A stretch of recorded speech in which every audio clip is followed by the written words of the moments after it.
الحمد للہ وکفیٰ والصلاة والسلام علی سیدنا و نبینا و مولانا محمد المصطفیٰ اما بعد اعوذ باللہ من الشیطان الرجیم بسم اللہ الرحمن الرحیم ومن الناس من یشری نفسہ ابتغاء مرضات اللہ واللہ رؤوف بالعباد صدق اللہ العظیم۔ محترم بزرگوں اور بھائیوں،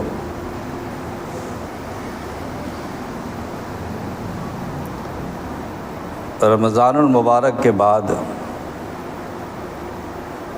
حج کا مہینہ شروع ہو جاتا ہے، حج کا موسم شروع ہو جاتا ہے، مہینہ نہیں، موسم۔ مگر ادھر 2-3 دن پہلے مجھے یہ رپورٹ پڑھنے کو ملی، جو اخبارات میں بھی آئی ہے، واٹس ایپ وغیرہ پر بھی، کہ ہندوستان میں حاجیوں کی تعداد مسلسل گھٹ رہی ہے۔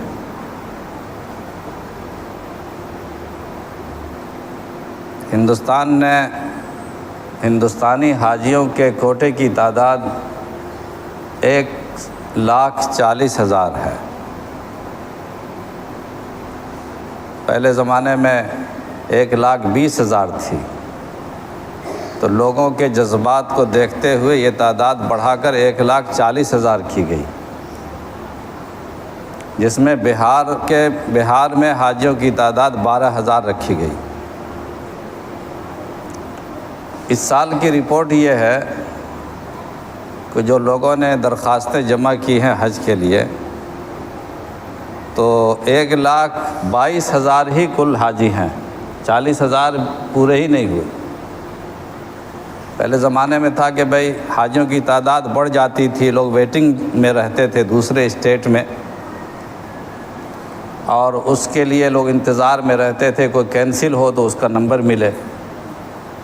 کوٹا ہی پورا نہیں ہو رہا، اور اس میں سب سے زیادہ افسوسناک صورتحال بہار کی۔ بہار میں 12,000 میں سے صرف 2,700 قریب حاجیوں کی تعداد ہے جن کا حج میں اس سال جانا کنفرم ہے۔ 12,000 اور 3,000 مانیے، نتیجہ کیا ہوگا؟ نتیجہ یہ ہوگا کہ آپ کا کوٹا ختم کر دیا جائے گا، دوسرے ملکوں کو یہ موقع ملے گا، اور یہ کوٹا گھٹا دیا جائے گا۔ یہ تو انتظار میں ہے کہ کچھ موقع ملے اور کوٹے ختم ہو، اور ایسا نہیں ہے کہ لوگوں کے پاس پیسے نہیں ہیں، پیسہ تو بہت زیادہ بڑھتا جا رہا ہے۔ پہلے پھوس کے مکانوں میں لوگ رہتے تھے، اور گاؤں کی بیشتر آبادی 90% گھر پھوس کے ہوتے تھے، 10% لوگوں کے پختہ مکانات ہوتے تھے۔ اب اس کا برعکس ہے، 10% لوگوں کے مکانات پھوس کے ہیں اور 90% لوگوں کے مکانات پختہ ہیں۔ لوگوں کے پاس بینک اکاؤنٹ نہیں تھے، اب 100% لوگوں کے پاس بینک اکاؤنٹ ہیں۔ زمینوں کی قیمتیں اور سونے اور چاندی کی قیمتیں آسمان کو پہنچ گئی۔ پہلے زمانے میں 5 کٹھا زمین بیچ کر کے لوگ حج میں جاتے تھے، کیونکہ زمین کی قیمت 300 روپے کٹھا تھی، زیادہ سے زیادہ اگر ہوگی، یا 200-250 بھی مان لیں۔ ہم لوگ زمانے میں سنا کہ 55 میں 300 روپے روڈ کنارے کی زمین، تو اس زمانے میں حج کا دام 1,000-1,200 روپے ہوا کرتا تھا۔ تو گویا کہ 4-5 کٹھے زمین اگر بیچنے کے بعد جا کر حج کی استطاعت مانی جاتی تھی۔ اب زمینوں کی قیمت کتنی آسمان کو پہنچ گئی، 2 لاکھ 3 لاکھ 10 لاکھ روپے کٹھا زمینیں ہیں۔ اب 1 کٹھا یا 2 کٹھا زمین بیچ کر کے بھی انسان بآسانی حج کر سکتا ہے۔ حج کی قیمت 3 لاکھ 3.5 لاکھ 4 لاکھ 5 لاکھ، جس کو جیسی سہولت۔ ایسا بھی نہیں کہ پیسہ نہیں ہے لوگوں کے پاس، مواقع اور ذرائع معاش بڑھ گئے ہیں۔ لوگوں کے پاس آمدنی کے ذرائع کافی پڑ گئے ہیں۔ پہلے خاندان میں ایک آدمی کام کرتا تھا اور سارا خاندان کھاتا تھا، اب ہر شخص کام کرتا، بیوی بھی کام کرنے پہ نکل جاتی۔ ایسے ایسے گھرانے بھی ہیں جہاں ایک شخص بھی گھر میں نہیں رہتا، صبح میں میاں بیوی بیٹا پتو سب گھر سے باہر۔ یہ افسوسناک مقام ہے۔ فطرت کا اصول یہ ہے کہ آپ کو موقع ملے گا، اور موقع کو اگر آپ گنوا دیں گے تو پھر آپ چاہیں گے عبادت کرنا تو موقع نہیں ملے گا۔ آپ کے سامنے اور ہم سب کے سامنے لاک ڈاؤن اور کرونا کی مثال آ چکی ہے کہ لوگ چاہتے تھے مسجدوں میں نماز پڑھنا اور عبادت کرنا، حج کرنا، لیکن مواقع میسر نہیں تھے۔ اللہ تعالیٰ زندگی میں مواقع ہر شخص کو دیتے ہیں کام کرنے کے اور آگے بڑھنے کے، لیکن گنوا دینے والے لوگ ایسے محروم کر دیے جاتے ہیں کہ ساری زندگی پچھتاوے کے علاوہ کچھ ملنے والا نہیں۔ اس لیے ہمیں جاگنا چاہیے، اور جس طرح سے نماز، روزہ، زکوٰۃ فرض ہے، حج بھی چوتھا فرض ہے۔ اور اگر آپ غور کریں گے، لوگوں کی آمدنی کو دیکھیں گے تو اکثر لوگوں پر حج فرض ہے، لیکن اس فرض کی طرف لوگوں کا دھیان نہیں ہے۔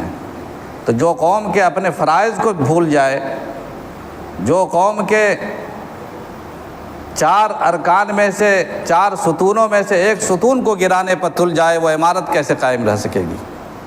پھر ہمارا شکوہ، ہماری اپنی کمزوری کا شکوہ، اللہ سے رونا اور ہزار طرح کی تدبیریں کرنا، یہ سب کی کیا معنی رکھتا ہے؟ یہ سب صرف دکھاوے کی چیزیں۔ اس لیے ہمیں ان چیزوں پر توجہ دینی چاہیے۔ دراصل ہمارا تعلق اللہ سے اور اللہ کے رسول سے کم ہو چکا ہے۔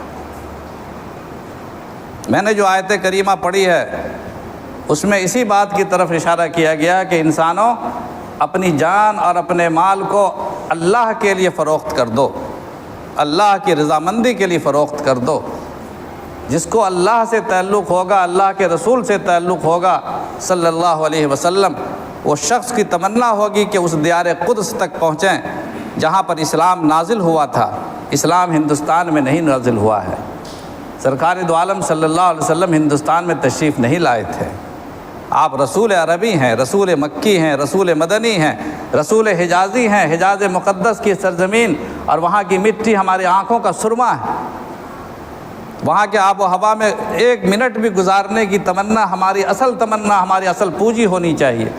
سرکار دو عالم صلی اللہ علیہ وسلم کے روض اقدس میں آپ کے روح انور کے سامنے سے گزر جانے کی تمنا، اور یہ آرزو ہر مومن کی تمنا ہونی چاہیے کہ حضور اکرم علیہ الصلاۃ والسلام کی نگاہ قدس کے سامنے سے ہم گزر جائیں، تاکہ کل قیامت کے دن شفاعت کے موقع پر سرکار دو عالم صلی اللہ علیہ وسلم یہ تو کہیں گے کہ یہ میرا امتی میرے سامنے سے سلام کرتا ہوا گزرا تھا۔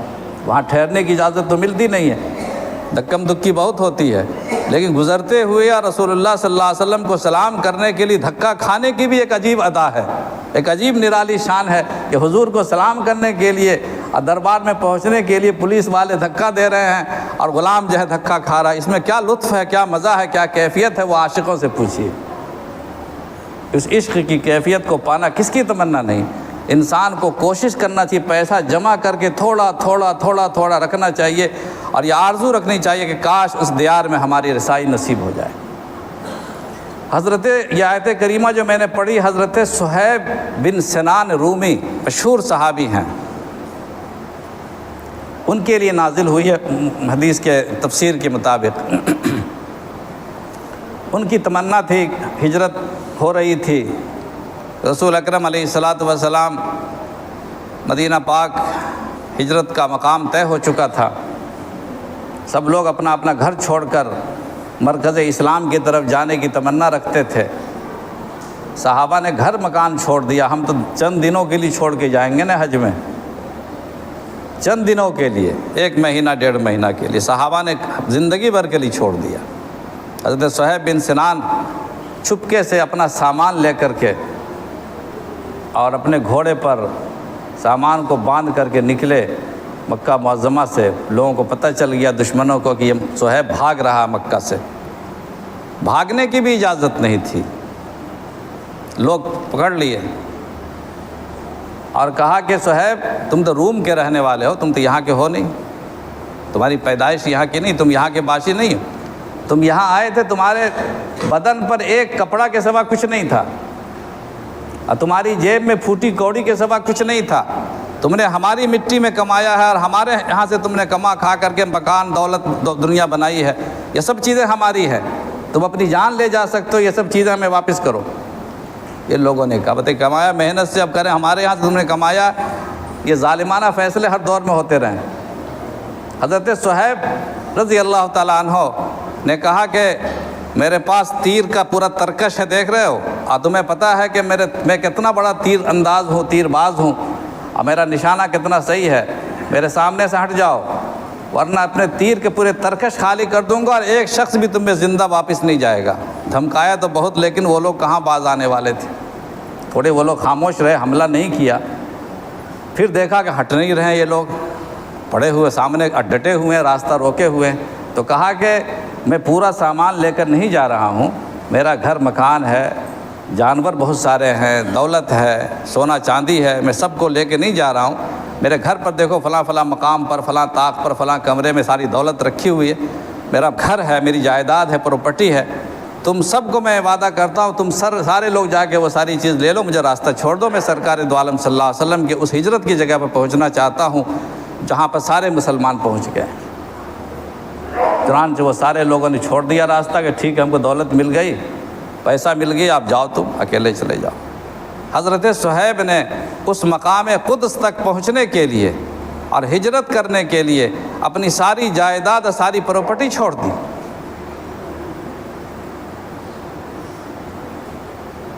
ابو داؤد شریف مشہور کتاب ہے حدیث کی، اس میں ایک روایت ہے حضرت انس بن مالک رضی اللہ تعالیٰ عنہ سے، خادم رسول، وہ فرماتے ہیں کہ رسول اکرم علیہ الصلاۃ والسلام ایک بار ایک راستے سے گزر رہے تھے مدینہ پاک میں، ایک جگہ گئے، شاندار قبہ بنا ہوا، گنبد ٹائپ کا ایک بلڈنگ بنی ہوئی تھی، بہترین قبہ اس کو بولتے ہیں عربی زبان میں، گنبد نما عالی شان عمارت بنی ہوئی تھی۔ حضرت نے پوچھا یہ کن کا مکان ہے؟ رسول اکرم علیہ الصلاۃ والسلام کے صحابہ نے عرض کیا کہ یہ فلاں صحابی، انصاری صحابی کا مکان ہے، انہوں نے حال ہی میں یہ مکان تعمیر کیا ہے، عالی شان، اندر تھوڑی تنگی تھی تو باہر گھر بنایا ہے اور وسیع و عریض باغات کے درمیان میں قبہ تعمیر کیا ہے۔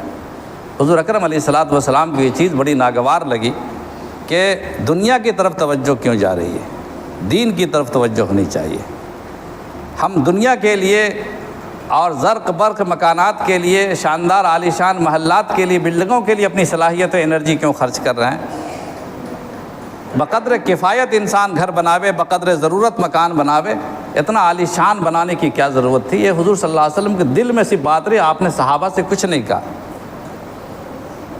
لیکن بہرحال چہرے سے محسوس ہوا صحابہ کو کہ حضور صلی اللہ علیہ وسلم کی چیز پسند نہیں آئی، چونکہ جب حضور صلی اللہ علیہ وسلم کو کوئی چیز پسند آتی تھی تو زبان سے کچھ الفاظ ارشاد فرماتے تھے۔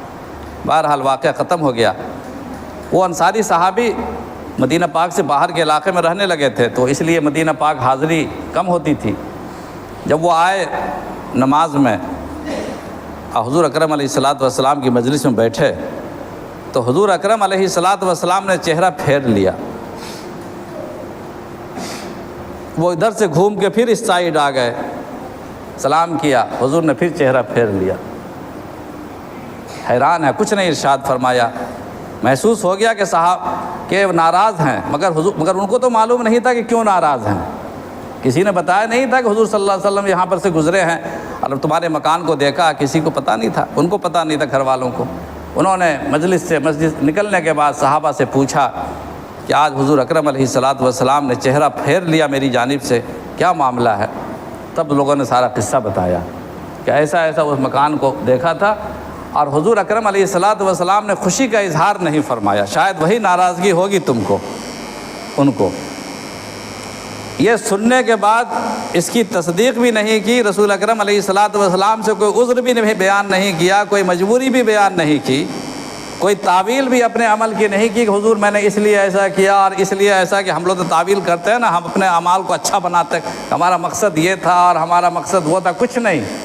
وہ سیدھے گئے اور بیوی بچوں سے کہا کہ چلو اپنے پرانے پھوس کے مکان میں، اور جو مکان سرکار دو عالم صلی اللہ علیہ وسلم کو پسند نہیں وہ مکان ہمیں بھی پسند نہیں، پورے مکان کو منہدم کر دیا۔ اب ایک موقع پر اللہ کے رسول صلی اللہ علیہ وسلم پھر ادھر سے گزرنا ہوا. حضور کو تو معلوم تھا کہ وہ مکان بنا ہوا ہے، شاندار مکان دور سے نظر آتا تھا. مکان نظر نہیں آیا، کہا یہ مکان نظر نہیں آ رہا. کہا کہ یا رسول اللہ، اس صحابی نے تو اسی کے دوسرے تیسرے دن ہی مٹا دیا تھا اس مکان کو. یہ تھی ان صحابہ کی شان. گھر، مکان، دولت، سب کچھ سرکار دو عالم صلی اللہ علیہ وسلم کے لیے اور اللہ کی رضا کے لیے اور اللہ کی محبت کے لیے قربان کرنے والے لوگ تھے. جب تک یہ کیفیت مومن میں پیدا نہیں ہوگی، ہماری ساری محنتیں بے روح ہیں، اس میں کوئی فائدہ نہیں ہے، کوئی کوشش سے کوئی فائدہ ہونے والا نہیں ہے. ایک بے جان قوم ہے، بے جان قوم. اموات غیر احیاء وما یشعرون ایان یبعثون. یہ ایسی قوم ہے جو مردہ ہے، زندہ قوم نہیں ہے. ان کو اٹھنے اور اٹھائے جانے کی بھی خبر نہیں ہے. ان کے پاس آنکھیں ہیں، لہم قلوب لا یعقلون بہا ولہم اعین لا یبصرون بہا ولہم آذان لا یسمعون بہا. ان کے پاس کان ہے مگر سننے کی طاقت نہیں ہے. ان کے پاس آنکھیں ہیں مگر دیکھنے کی صلاحیت نہیں ہے.